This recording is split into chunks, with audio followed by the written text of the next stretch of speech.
Exponential growth चाहिए या speed में ग्रोथ चाहिए, या फिर हम लोग जो इन्वेस्टमेंट कर रहे हैं वो खुद के ही पैसे उसमें री इन्वेस्ट कर रहे हैं, कमा रहे हैं और फिर री इन्वेस्ट कर रहे हैं। तो हम लोग ऐसे व्हील घुमा रहे हैं।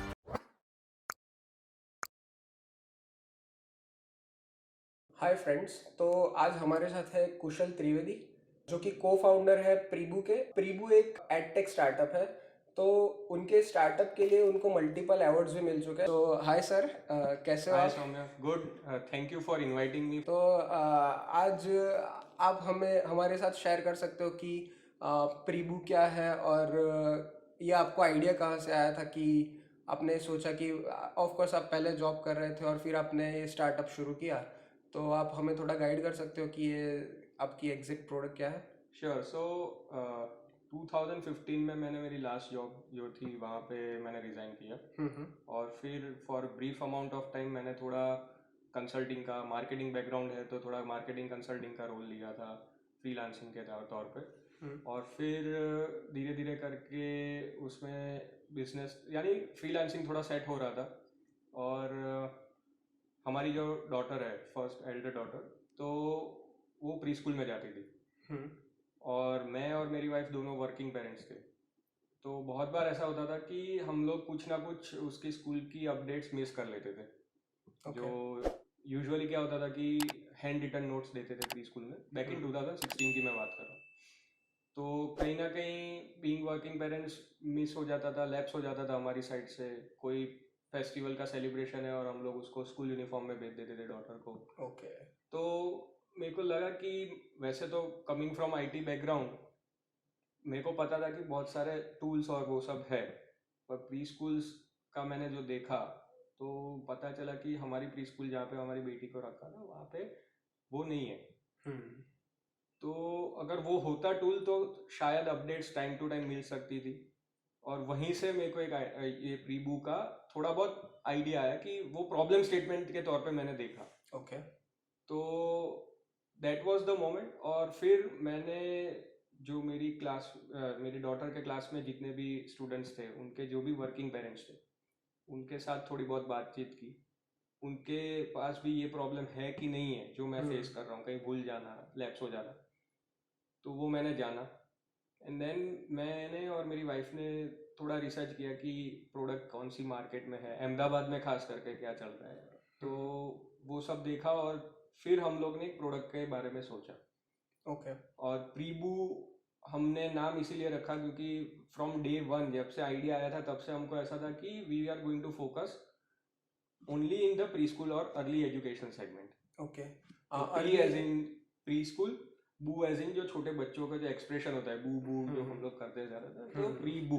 तो उस हिसाब से हमने नाम रखा and we started working on the product. Okay. Early stage मतलब ऑलमोस्ट 3 to 4 years से तो चिल्ड्रन जाना, या स्कूल जाना वो शुरू कर एज देते से हैं। जहाँ से प्री स्कूल नर्सरी शुरू होती है टिल स्टैंडर्ड 1, ओके। तो वो अर्ली एजुकेशन का जो सेगमेंट है। और जो हमने रिसर्च किया था, जितने पेरेंट्स के साथ हमने जो बातचीत की थी, वहाँ से पता चला कि प्रोडक्ट्स ऑलरेडी है, वो टाइम पे भी थी। 2016 में भी बहुत सारे लर्निंग मैनेजमेंट सिस्टम्स थे।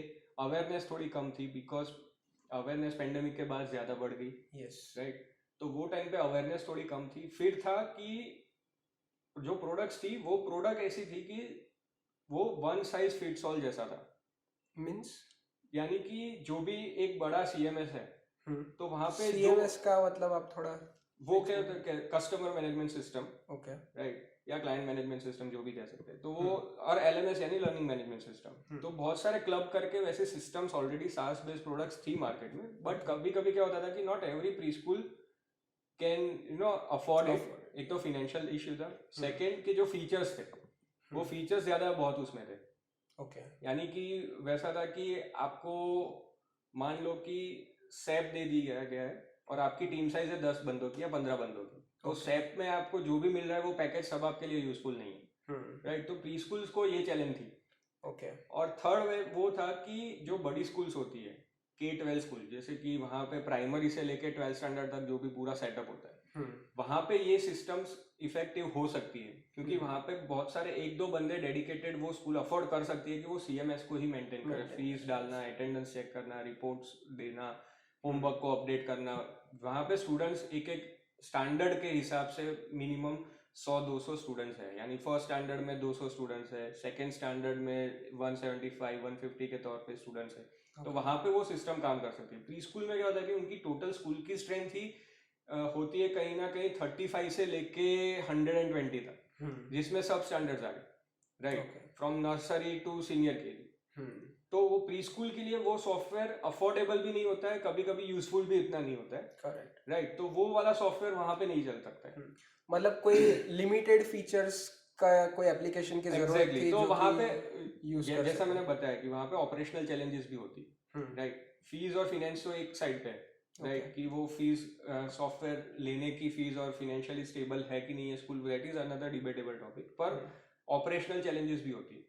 तो क्योंकि क्या होता है कि प्री स्कूल में हार्डली स्टाफ होता है। मान लो कि कोई भी एक रीजनल प्री स्कूल यानी लोकेलिटी में एक प्री स्कूल है, नॉन ब्रांडेड है, स्पेशली ब्रांडेड और नॉन ब्रांडेड, यानी what we categorize as a branded pre school is something like जो भी शांति जूनियर से ऐसी कोई बड़ी नाम वाली जो ब्रांड वाली स्कूल है वो, और नॉन ब्रांडेड यानी जो लोकली फेमस है but they are not having multiple franchisees और they are just growing, right.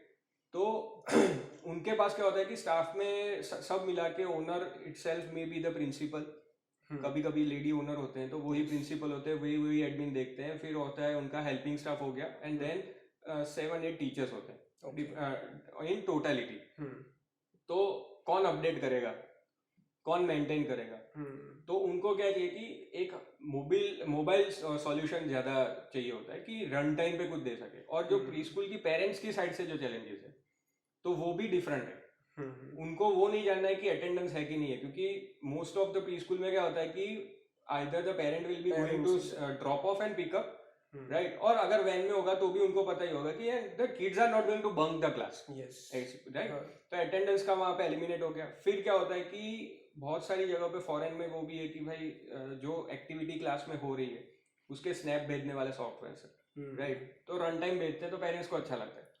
तो वो एक मिसिंग फैक्टर था।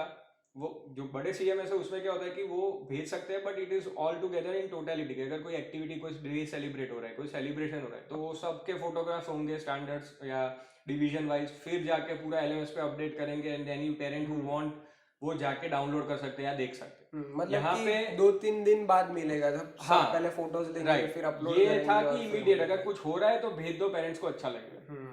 तो वो सब चैलेंजेस हमने बहुत सारी स्टडी की। उसमें से जो बेसिक जो प्रायोरिटी सेट हो रही थी उस हिसाब से हमने 6 प्रायोरिटी को ऐसे फिक्स किया कि हम लोग ये 6 फीचर्स ही रखेंगे, और दूसरे जो फीचर्स थे जो लेस प्रायोरिटी थे उसको हमने साइड में रखा था कि उसको बाद में डेवलपमेंट मिलेंगे। तो हमने उस हिसाब से फिर वो दोनों साइड जो मैच हो रही है, parent side as well as the school side, वो फीचर्स को हमने कॉमन लिया और उस पर हमने वर्क करना शुरू किया, and that is how we started working on the project. Okay, तो मतलब आपने सबसे पहले तो एक प्रॉब्लम ढूंढा, एज अ पेरेंट आपने फेस किया ही था, तो वो आपको एक प्रॉब्लम मिल गया। फिर उसके रिलेटेड आपने मार्केट रिसर्च की, कि सब पेरेंट्स से जाना कि भाई आपको भी ये प्रॉब्लम मतलब इश्यू आ रहा है, क्योंकि सबसे पहले तो मार्केट जानना पड़ेगा कि मार्केट भी उतना बड़ा है कि नहीं। अगर मार्केट ही नहीं है तो फिर वो प्रोडक्ट बनाने का कोई मतलब नहीं बनता। करेक्ट। यस, तो आपका एक आइडिएशन स्टेज हो गया, उसके बाद फिर आपने क्या किया कि तो मैंने फिर ये सोचा, मैंने और मेरी वाइफ ने, शी इज द को फाउंडर, ओके, तो कि हम लोग उसको पहले एकदम से लॉन्च नहीं करेंगे। प्रॉब्लम स्टेटमेंट है हमारे पास, मार्केट भी हमने थोड़ा बहुत अंडरस्टैंड कर लिया था, राइट। तो पहले हमारी प्री स्कूल से ही शुरू किया, वही ग्रुप से शुरू किया जहाँ पे जो पेरेंट्स है उनको ही टारगेट किया, फ्रेंड सर्कल में से पूछा, कॉमन इश्यूज निकाले, प्रोडक्ट को रिफाइन करने के आइडियाज हमने सोच लिए थे, प्रायोरिटाइज कर लिया था कि ये फीचर्स ही होंगे, एंड्रॉइड पे ही लॉन्च करेंगे क्योंकि ज्यादातर पब्लिक एंड्रॉइड यूज कर रही है, आईफोन में कम पेरेंट्स है, पर वो ध्यान में रखा था पहले से। फिर हमने क्या किया कि हमने एक डिजाइनर को, फ्रीलांसर डिजाइनर से हमने पूरी एक उसकी कहते हैं ना वायर फ्रेम डेवलप करवाई। ओके, तो वायर फ्रेम हो गई हमारे पास। तो वो क्या हो गया कि हमारे पास एक स्केलेटन उसका रेडी था कि ऐप कैसे काम करेगी। उस पे फिर हमने थोड़ा रिफाइनिंग करवाया, उस पे थोड़ा उसको इमेज डलवा के यूआई यूएक्स पे काम करवा के एक प्रोटोटाइप जैसा बनवाया। वायर फ्रेम से प्रोटोटाइप हमने बनवा दिया, जो मैं कहीं पे भी जाके मोबाइल ऐप के हिसाब से ही मैं दिखा सकता हूँ, डिफरेंट क्लिक्स के साथ कोई समझ सकता है, पूरा आइडिया ये रहेगा। मतलब कि एप्लीकेशन का इंटरफेस पूरा रेडी था, बस उसको कनेक्ट करना की देरी थी कि राइट वो सीधा इंटरनेट से कनेक्ट। एग्जैक्टली तो हमने वो पूरा काम किया क्योंकि आई वॉज अवेयर कि पहले से प्रोडक्ट अगर लेके जाऊंगा शायद वो फेल हो जाए तो it will cost me. Right, efforts तो जाएगी, चलो वो तो हम लोग कह सकते हैं कि हमने एफर्ट्स डाली और इट डिडंट वर्क आउट, पर जो कॉस्ट होती है, फाइनेंशियल कॉस्ट होती है, वो पहले से नहीं डालनी है एंटरप्रेन्योरशिप में। यानी सबसे पहली चीज यही होती है कि प्रोडक्ट अच्छी है, आइडिया अच्छा है, दैट डजंट मीन कि वो मार्केट में चलेगी। करेक्ट। राइट, तो हमने स्टेप बाय स्टेप लिया कि वायर फ्रेम से प्रोटोटाइप बनाया, प्रोटोटाइप बनाने के बाद we started coming from a marketing background, I started working on how to enter the market. Okay. तो वो पूरा मैंने रिसर्च किया। तब तक तो हमारी टीम 2 बंदों की थी, यानी me and my wife were working on it. So what we did is कि we used to give calls to the pre schools. तो एक बार मैं कॉल करता था as a parent who wants to take admission, मैं बात करता था। ओके। तो वो प्री स्कूल पहले तो पता नहीं था, फिर ऐसे ही जाके रैंडमली एक कहते हैं ना कॉल लेके बैठना उनके सामने और वो पिच करना, तो वो थोड़ा बहुत कहते हैं ना कि रेजिस्टेंस था। हाँ, Preschool क्योंकि के हाँ side पे। स्कूल्स को भी उतना पहले से उतना कोई एक्सपीरियंस नहीं है, और राइट क्योंकि बच्चों के रिलेटेड है ये, तो एग्जैक्टली of और course उनको वही resistance था होगा। कि एक दो मार्केट में वो टाइम पे फ्री टूल्स भी थे जो ऐसे ही हमारे जैसे ही ऐप बना के देते थे और वो ऑनबोर्डिंग भी करते थे, वो फ्री में देते थे। ओके। पर बाद में क्या हुआ कि बहुत सारे एक्सपीरियंस स्कूल वालों को हुए कि पेरेंट्स ने कंप्लेन करना शुरू कर दिया कि हमारा डेटा कहीं ना कहीं शेयर हो रहा है। जैसे ही आपके ऐप डाउनलोड किया और उस पर हम लोग एनरोल हुए तो कहीं ना कहीं हमको स्पैम कॉल्स आना शुरू हो गए। ओके। तो स्कूल को जो बहुत सारी अच्छी स्कूल जो स्कूल्स यूज कर रही थी, जो नहीं कर रही थी उनका और एक चैलेंज था। जो कर रही थी उनमें से बहुत सारों का फीडबैक ये था कि फिर डेटा शेयर हो जाता है अगर फ्री में देते हो। मैंने बोला कि हम लोग फ्री में तो देते नहीं है। From day one it was very much clear कि ये प्रोडक्ट हमने इन्वेस्ट करके बनाई है, तो there is no freebies around it. हाँ, शायद अगर वो वन टाइम पेमेंट पूरे साल का करते तो 1-2 महीना उनको एक्स्ट्रा या उसको 1-2 महीना एड ऑन समझ के हम लोग डिस्काउंट दे देंगे, पर फ्री में तो पहले से नहीं देना है। यानी फ्रीबी वाला स्ट्रक्चर हमारे बिजनेस में पहले से नहीं था। सेकंड ये था कि कहीं ना कहीं हम लोग को वही सेल करना था जो सामने वाले को चाहिए। तो पहले जैसा मैंने कहा कि मैं बैठता था और कोल्ड कॉल करके जाता था, तो रेजिस्टेंस था। फिर हम लोग ने दूसरा स्ट्रेटेजी किया कि एज अ पेरेंट जहाँ पे एडमिशन लेना है उनको कॉल करते थे। देन प्री स्कूल वाले बोलते थे कि हाँ ये वो, फिर सामने बैठ के पूछते थे कि आप कौन कैसे कम्युनिकेट करते हो, यू नो। तो हमको पता चल जाता है कि ये अगर अनब्रांडेड प्री स्कूल है, यानी locally they have a good name but they are not into any franchisees और स्टफ, तो पता चल जाता है कि इनके पास कोई सिस्टम नहीं होगी इन प्लेस। अगर ज्यादा से ज्यादा होगा तो वो अकाउंटिंग सॉफ्टवेयर जैसा होगा जहाँ पे वो स्टाफ का अकाउंट मैनेज करते होंगे और एक्सपेंसेस उनका ऑपरेशनल एक्सपेंसेस होगा। तो फिर हम उनको वो बोलते थे और दूसरे दिन मेरी वाइफ कॉल करेगी वहां पे एंड दे विल पिच। तो ऐसे ऐसे करके हमने 20 प्री स्कूल्स को ऐसे क्लोज किया। मतलब कि सबसे पहले उनको प्रॉब्लम दिखा हो कि इसके कारण आपका एक एडमिशन नहीं हुआ है। एग्जैक्टली, क्योंकि ये पूरी फील्ड मेरे लिए नई थी। एजुकेशन में आना, marketing is different thing, but वो इंडस्ट्री नई थी और उसमें कैसे कहते हैं ना कि फुट इन द डोर करना, वो हमने ऐसे ही ढूंढा और वो चल रहा था, तब तक चला भी लिया। राइट। ओके। तो मतलब कि आपकी प्रोडक्ट भी रेडी नहीं हुई थी और ऑलमोस्ट 15 to 20 स्कूल्स तो रेडी हो गई थी आपके साथ काम करने के लिए। राइट। तो अभी टाइम आ गया था कि प्रोडक्ट डेवलप भी तो करना पड़ेगा, क्योंकि अभी तक तो आपके पास वायर फ्रेम्स और डिजाइन ही थी। राइट। बट अभी उनको सेल करने के लिए अभी प्रोडक्ट डेवलप करना पड़ेगा। तो फिर प्रोडक्ट डेवलपमेंट के टाइम आपने कैसे उसको डेवलप किया और उस टाइम आपको क्या क्या चैलेंजेस आई?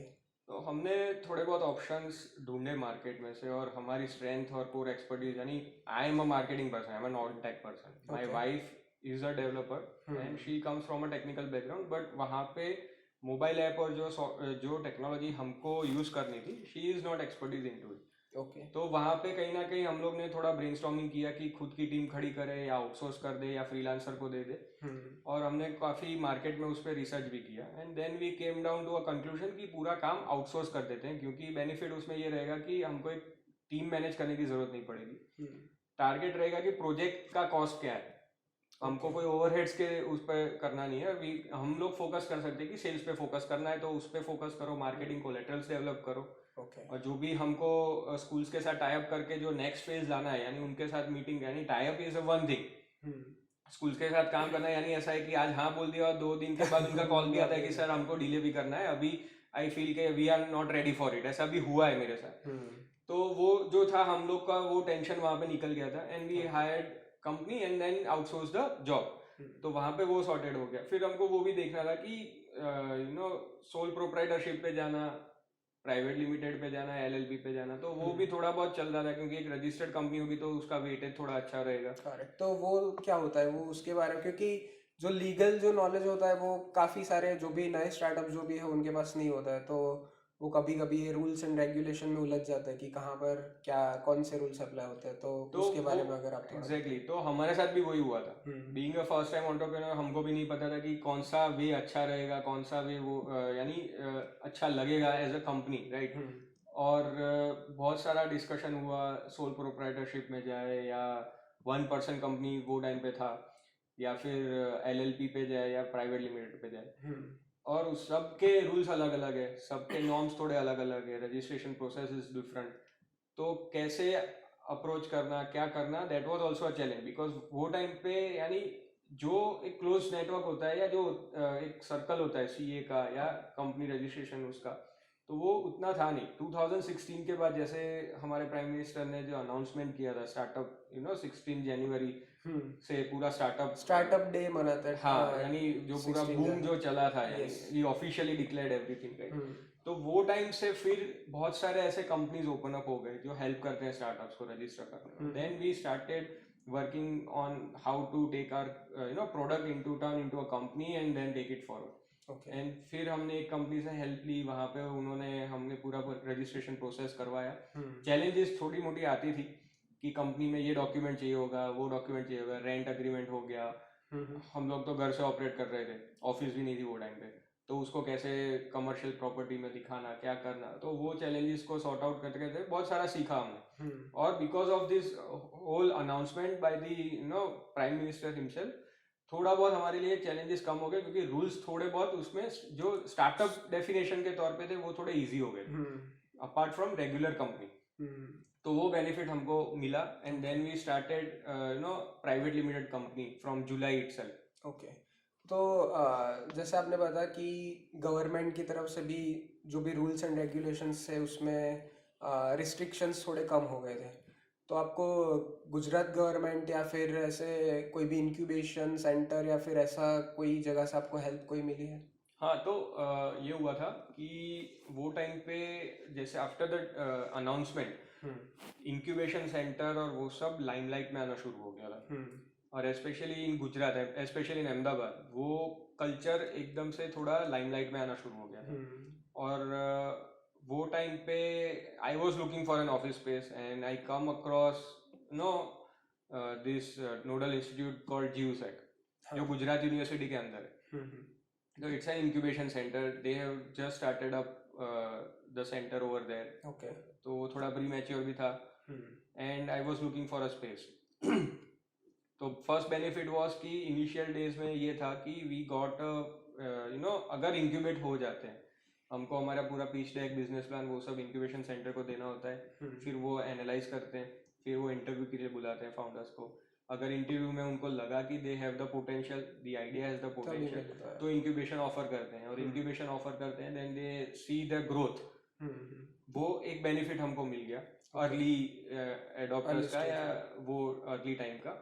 तो हमको इंक्यूबेशन मिल गया जीयूसेक में, तो वो एक सॉर्टेड हो गया था। फिर बेनिफिट अगर फर्स्ट टाइम एंटरप्रेन्योर्स है तो मैं उनको ये ज़रूर से कहूँगा कि नेटवर्किंग इज़ द की। तो आपको अगर नेटवर्क चाहिए, तो अगर आप सोलो ऑपरेट कर रहे हो तो जो आपका नेटवर्क होगा खुद का, यानी फ्रेंड्स होंगे या कहीं ना कहीं आप किसी की हेल्प लोगे, रेफरेंस लीज लोगे, वो सब होगा, तो वो आपको आगे ले जाएगा, but at a slow pace, right. Incubation में ये बेनिफिट होता है कि आप अलग अलग लोगों से मिलते हो। बहुत सारी स्टार्टअप्स इंक्यूबेटेड होती है, बहुत सारे इंडस्ट्रीज में से होती है। पर्सन, कोई फ्रेशर होगा, कोई एक्सपीरियंस होगा, आप डिफरेंट लोगों से मिलना शुरू कर दोगे, एक एक्सपीरियंस अलग से मिलेगा। सबकी आइडियोलॉजी तो आप कहीं ना कहीं स्टक हो, टेक्निकली आप स्टक हो, राइट। जैसे मैं नॉन टेक बनता हूँ, तो अगर मैंने जिसको आउटसोर्स किया है वो अगर कुछ बोलेगा तो मुझको क्रॉस वेरीफाई करवाना।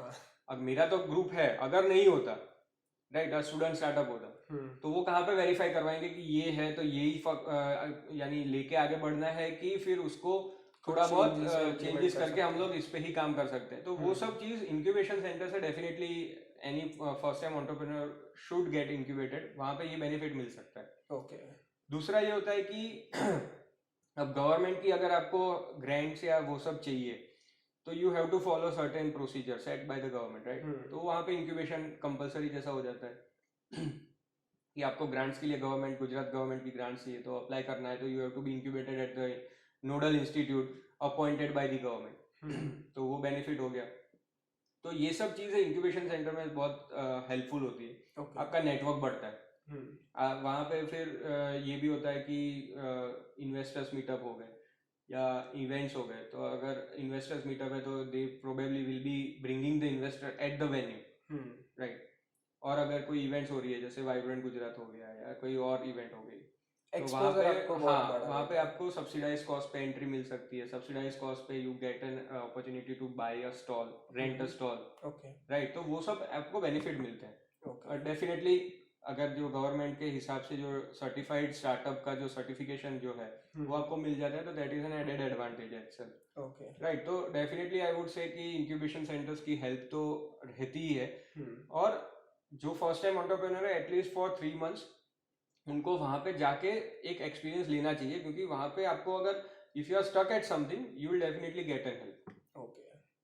तो मतलब कि आपका आइडिएशन एक हो गया, फिर डेवलपमेंट भी हो गया, तो अभी उसको मेंटेन करना और फिर आपने स्केल अप कैसे किया कि एक तो आपकी मेन तो एप्लीकेशन थी जो कि पेरेंट्स के लिए एक पोर्टल था, एक एप्लीकेशन थी, और स्कूल्स के लिए भी एप्लीकेशन थी, या फिर वो तो हम लोग ने क्या किया था कि जो प्रॉब्लम्स हमने देखी थी स्कूल्स की साइड पे, तो हम लोग उनको जब ऑनबोर्ड करते थे तो सिंपल था कि उनको एक एक्सेल शीट दे देते थे।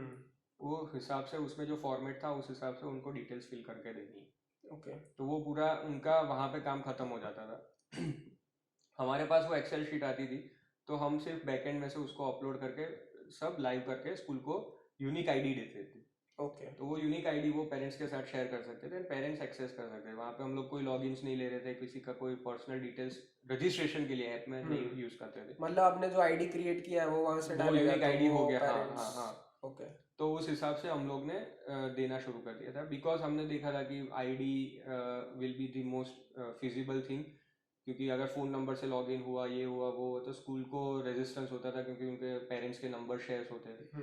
तो वो चैलेंजेस को हमको मिटिगेट करना था। ओके। हाँ, तो ये वो हमने मैंडेटरी, यस, तो हमने वो मैंडेटरी नहीं रखा था कि आप फ़ोन नंबर दो। अगर एक्सेल में भी अगर देना है तो without parents permission we are not asking for any personal details. Okay, right. तो वो हो गया। और फिर हमने यानी इंक्यूबेशन सेंटर में से ही वी गॉट गूगल के क्लाउड क्रेडिट्स भी मिले थे, which helped us a lot in scaling up the back end operations. Okay. तो वो हो गया। फिर हम लोग ने डे 1 से we are not going to give anything for free, वैसा वाला तो सेटअप था नहीं। तो हम लोग कहीं ना कहीं उसको मिटिगेट करते गए थे। और फिर हमने स्केल अप ऐसा किया कि देखा जाके धीरे धीरे जैसे मार्केट में हमारी ग्रिप आई, फिर पता चला कि 1-on-1 स्कूल्स को टारगेट करना is very difficult. Though we had hired 2 people as interns थे वो दोनों, तो वो सेल्स देखते थे, and then we started working as a team. फिर हमने ग्रो करना शुरू किया। पर एजुकेशन सेक्टर में ये हमने देखा कि सेल्स टीम होनी चाहिए, पर उसके अलावा अगर आपको स्केल अप करना है तो you have to establish distributors या रीसेलर्स। ओके। जैसे एफएमसीजी कंपनीज में होता है कि वो डायरेक्टली डंप नहीं करते कोई चीज़ मार्केट में रिटेलर्स को, वो जाता है होलसेलर के पास या सुपर स्टॉकिस्ट के पास जाता है, then it comes down, right. तो एजुकेशन में भी वो कर सकते हैं, जो बड़े बड़े पब्लिशर्स और वो सब होते हैं वो ऐसा ही करते हैं। तो हमने भी वो रूट लिया। ओके। जो बहुत सारे कंसल्टेंट्स थे जो पूरे एक रीजन को, जितनी भी स्कूल होती थी उनको केटर करते थे। तो slowly and gradually we started working with them. और उनका एक ट्रस्ट बेस भी वहाँ पर रहता है, क्योंकि इसमें ट्रस्ट की सेल से ज़्यादा ट्रस्ट ज़्यादा इंपॉर्टेंट है। एग्जैक्टली। कि ये कंसल्टेंट जो कि है वो लोकल एरिया के होंगे, तो उनको ऑलरेडी वो जो भी स्कूल्स होंगे वो जानते ही होंगे, तो एक ट्रस्ट क्रिएट होगा और उसके कारण पॉसिबिलिटी है कि आपकी एप्लीकेशन करेक्ट। सो यूज करें। हम लोग को रैपिडली स्केल करना था because we were not having need of raising funds, even though we pitch to a couple of investors at times. तो हमको वो पता चल गया कि investors needed traction at that time. Either traction यानी कितनी स्कूल्स ऑनबोर्डेड है, या तो फिर रेवेन्यू, राइट। और एडटेक में वो टाइम पे उतना it was not a gold mine जो पेंडेमिक के बाद में जो हाँ, सबने देखा था, जो ऑनलाइन जो पूरी प्रोसेस हुई वो तो पेंडेमिक के हाँ, कारण ही बूस्टअप हुई है। राइट। तो वो टाइम पे वैसा था कि बहुत सारी कंपनीज आ रही थी मार्केट में, बट कहीं ना कहीं वो लोग का जो था वो फ्रीमियम मॉडल पे ज्यादा था। हम लोग का डे वन से वो था। और फिर हमने उस पर स्केल अप करना ऐसे शुरू किया कि वी स्टार्टेड अपॉइंटिंग डिस्ट्रीब्यूटर्स और एक्सक्लूसिव राइट्स दे देते थे। तो उनको हम लोग क्या कहते थे कि यू हैव टू पे अस अ फी, राइट। क्योंकि अगर फीस नहीं लेंगे, एक दो बार हम ये भी एक्सपीरियंस से पता चला कि हमने किसी से फी नहीं ली और उसको हमने राइट्स दी, यानी we made him a partner practically for a particular reason. तो वो यानी फिर सेल्स कितना आएगा वो अपने हिसाब से टाइम करेगा, काम करता है अपने हिसाब से, वो रिपोर्ट देगा। अगर उसने पैसा इन्वेस्ट किया है तो उसको पता है कि मुझे ये पैसा तो रिकवर करना ही है। तो हमने फिर वो मॉडल पे हम लोग आ गए। उसको हमने फिर उसके साथ काम करना बंद कर दिया। ऐसे 2-3 थे, काम बंद कर दिया। फिर हमने ऐसे रीअपॉइंट किए। फिर हमने पॉलिसीज स्ट्रेट अप कर दी कि भाई ये करना है तो ये करना ही है आपको। फिर जाके हम लोग ने एक्सपांड करना शुरू किया। तो वो हमको ज्यादा हेल्पफुल हुआ। हमारी सेल्स टीम फिर जो भी बंदे थे, 3 बंदे, वो उनका काम यही था कि उनके साथ कांटेक्ट में रहना और डिस्ट्रीब्यूटर्स और उनके साथ, हाँ, ना कि स्कूल्स। उनके साथ से रिपोर्टिंग लेना। तो आपको ऐसा लगता है कि जैसे कि कोरोना ने ये ऑनलाइन जो भी पूरी इंडस्ट्री थी, स्पेसिफिकली एडटेक जो भी कंपनीज थी, उनको एक बूस्टअप दिया, तो आपको ऐसा लगता है कि आपका स्टार्टअप थोड़ा जल्दी आ गया? क्योंकि स्टार्टअप्स में टाइम जो होता है वो काफ़ी इम्पोर्टेंट रहता है। डेफिनेटली ऑनलाइन एजुकेशन जो हुआ कोरोना के टाइम पे, उसमें बूस्ट तो मिल गया सबको। बट जैसे ही ऑफलाइन रेगुलर क्लासेस और लाइक रेगुलर स्कूल्स और बैक प्री पेंडेमिक एरा पे हम लोग जो आ गए थे, तो उसमें कहीं ना कहीं बहुत सारी स्टार्टअप्स को फेलियर भी फिर झेलना पड़ा। रिटेन नहीं करवा रहे रिटेन क्योंकि नहीं कर पा लेऑफ्स रहे भी थे। उतने ही हाँ, चल रहे हैं अभी। क्योंकि फंडिंग और बूटस्ट्रैप में यही होता है कि फंडिंग के लिए हमने भी बहुत ट्राई किया था। ऐसा नहीं कि ट्राई नहीं किया था, but what we realized is कि हमें फंडिंग चाहिए कि एक्सपोनेंशियल ग्रोथ चाहिए या स्पीड में ग्रोथ चाहिए, या फिर हम लोग जो इन्वेस्टमेंट कर रहे हैं वो खुद के ही पैसे उसमें री इन्वेस्ट कर रहे हैं, कमा रहे हैं और फिर री इन्वेस्ट कर रहे हैं। तो हम लोग ऐसे व्हील घुमा रहे हैं।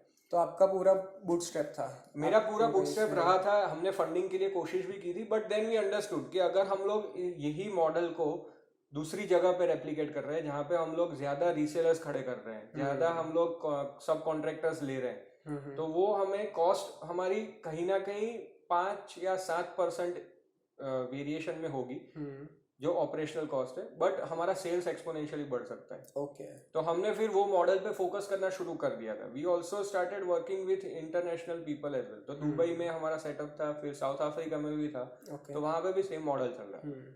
तो वो हमने फिर उसको ऑप्टिमाइज करना शुरू कर दिया। जब हमने देखा कि चलो इन्वेस्टर्स आर ओनली आस्किंग कि भाई आप ग्रोथ कितना कर रहे हो, राइट। और सब हम लोग बूटस्ट्रैप कंपनी थे, तो हमारे चैलेंजेस भी थे। ऐसा नहीं था कि एक टाइम पे हम लोग 2-3 और प्रोडक्ट पे बैकएंड में काम कर सकते थे।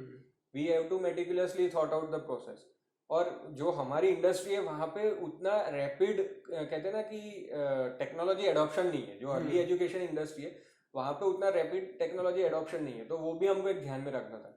तो जो हमारे कस्टमर्स थे उसको पहले तो रिपीट कस्टमर्स में कन्वर्ट करना, फिर उनको उनके प्रॉब्लम स्टेटमेंट्स अगर कहीं ना कहीं आ रहे हैं तो उनको फिर हम लोग हमारी प्रोडक्ट में डाल सकते हैं कि नहीं डाल सकते, वो देख के फिर आगे काम करना। ऐसा नहीं कि बहुत सारे स्कूल्स वाले ऐसे भी थे जो HRMS डिमांड करते थे, जो अकाउंटिंग सॉफ्टवेयर भी इसमें रखना चाहते थे, पर वो कहीं ना कहीं हमारे बिजनेस और विजन में मैच नहीं हो रहा था, है ना। तो वो हमें फिर वो देखना होता था।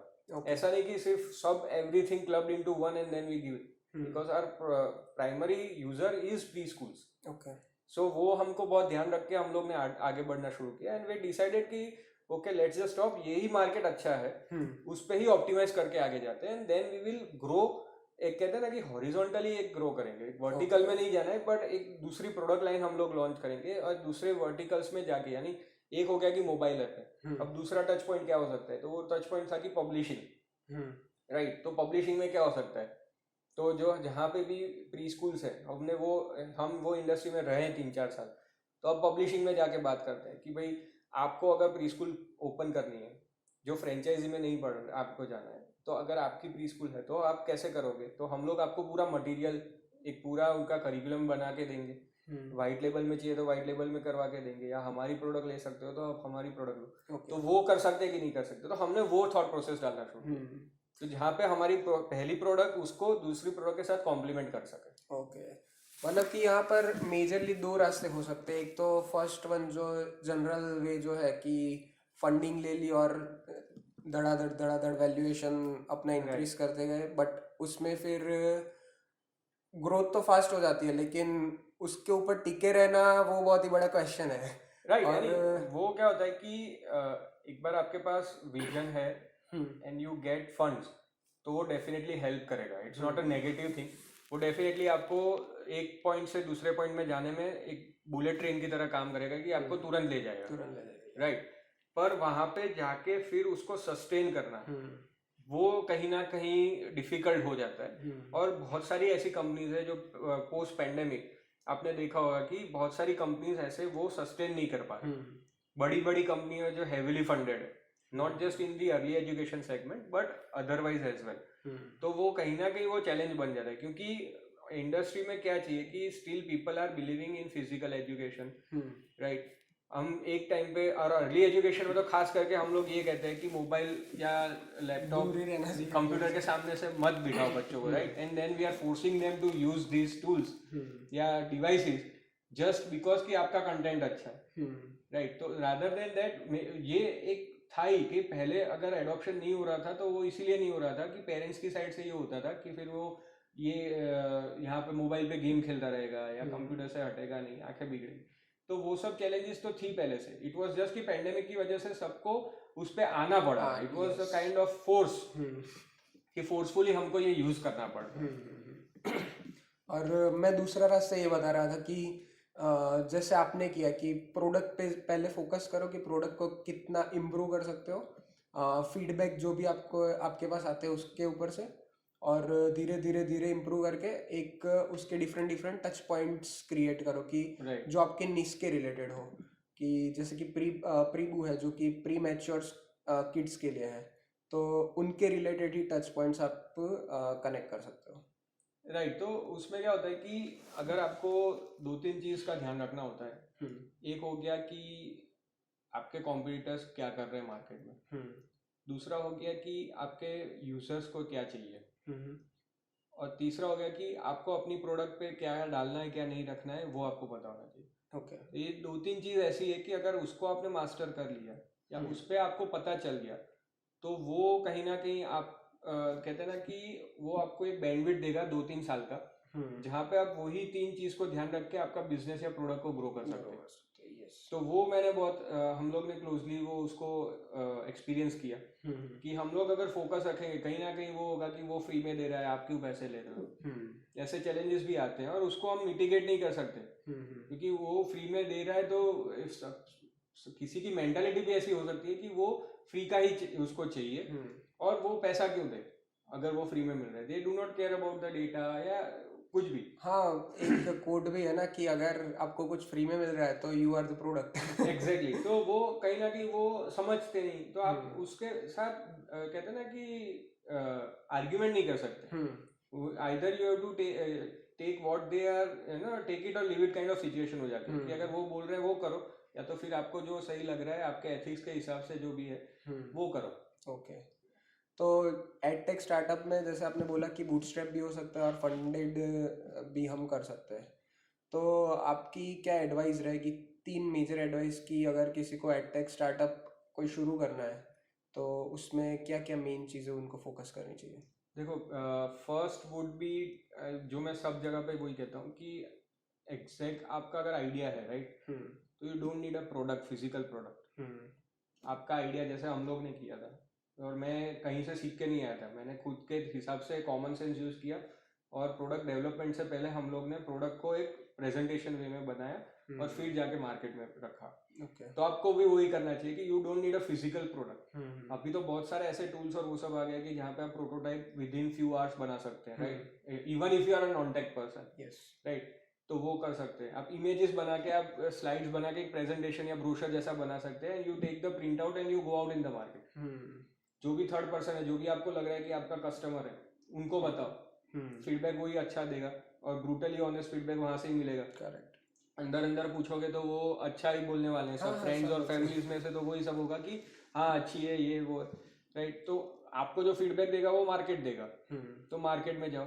सेकंड कि एक टाइम पे एक गोल फिट कर दो कि मेरे को इतने दिनों के अंदर ये चीज़ चाहिए, तो आपको पता चलेगा। वरना फिर क्या हो जाता है कि कहीं ना कहीं मैंने ये भी देखा है कि एडटेक में भी जो टेक फाउंडर्स होते हैं जिनको यानी मैं नॉन टेक हूँ, तो कहीं ना कहीं मेरे अंदर वो मार्केटिंग वाला जो कहते हैं ना कि एक्सपीरियंस है, तो वो कहीं ना कहीं पुश करता है मेरे को कि भागो, टाइम से पहले भागना। टेक को फाउंडर्स में ये होता है कि मैंने कहीं ना कहीं देखा है कि they work very meticulously on the product that they are building. तो वो वही करते रहते वही करते रहते वही करते एक लूप में फंस जाता है कि लूप में फंस प्रोडक्ट जाते, राइट। बनाते रहने का हाँ बनाते रहने का। तो बट वो मत करो। अगर tech non tech it doesn't matter, but वो लूप में मत जाओ, क्योंकि प्रोडक्ट कभी परफेक्ट होगी नहीं, उसमें आपको ऑप्टिमाइज करना ही रहेगा।